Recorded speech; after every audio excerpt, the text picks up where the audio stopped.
एक बार की बात है, भगवान तथागत सम्यक संबुद्ध सावत्थी के जैतवन राम में विराजमान थे। उनके प्रिय शिष्य भिक्खु आनंद नगर में भिक्षा मांगने के लिए निकले थे। भिक्खु आनंद को भिक्षा मांगते वक्त प्यास लगी। उन्होंने एक लड़की को देखा जो कुएं से घड़े में पानी भर रही थी। भिक्खु आनंद ने उससे पानी मांगा। उस लड़की का नाम प्रकृति था। प्रकृति बोली, मैं चांडाल कन्या हूँ, मैं आपको पानी कैसे पिला सकती हूँ?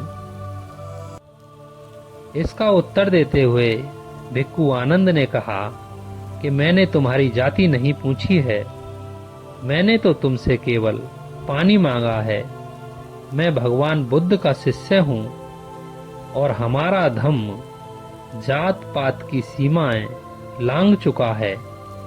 इस बात से प्रकृति बहुत प्रसन्न हुई और प्रकृति ने भिक्खु आनंद को पानी पिलाया।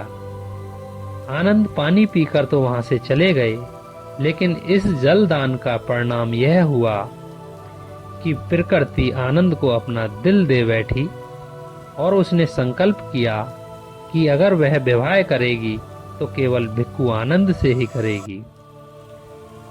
दोस्तों, यह बात भगवान तथागत सम्यक संबुद्ध तक पहुंची तो बुद्ध ने प्रकृति को बुलाया और पूछा कि तुम क्या चाहती हो?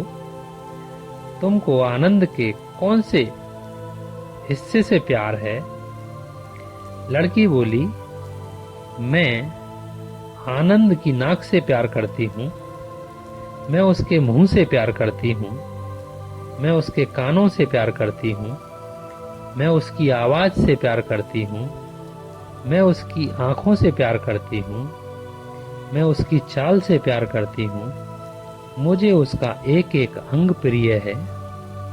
यह बात सुनकर तथागत बुद्ध बोले, क्या तुम जानती हो कि आंखें आंसुओं का घर होता है और नाक गंदगी का घर होता है, मुंह थूक का घर होता है, कान मैल का घर होता है और शरीर मल मूत्र का घर होता है।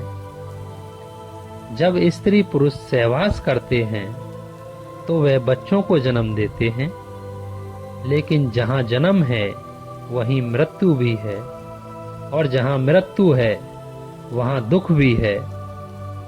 बुद्ध बोले, प्रकृति, मैं नहीं जानता हूँ कि तुम आनंद से विवाह करके क्या पाओगी। लड़की कुछ देर चुप होकर बड़ी ही गंभीरता पूर्वक सोचने लगी और इस बात पर सहमत हो गई कि वह विवाह का जो बंधन है उसको जान लिया है कि यह दुख का कारण है और उसने अपना निष्कर्ष तथागत को बता दिया और कहा, तथागत, अज्ञान के कारण मैं आनंद के पीछे लग गई थी, अब मेरी आंखें खुल गई हैं। मैं उस नाविक की तरह हूँ जिसकी नौका एक दुर्घटना के बाद दूसरे किनारे लग जाए। मैं आरक्षित वृद्ध प्राणी की तरह हूँ जिसे सुरक्षा मिल गई है। मैं उस अंधे की तरह हूँ जिसे नई दृष्टि प्राप्त हो गई है।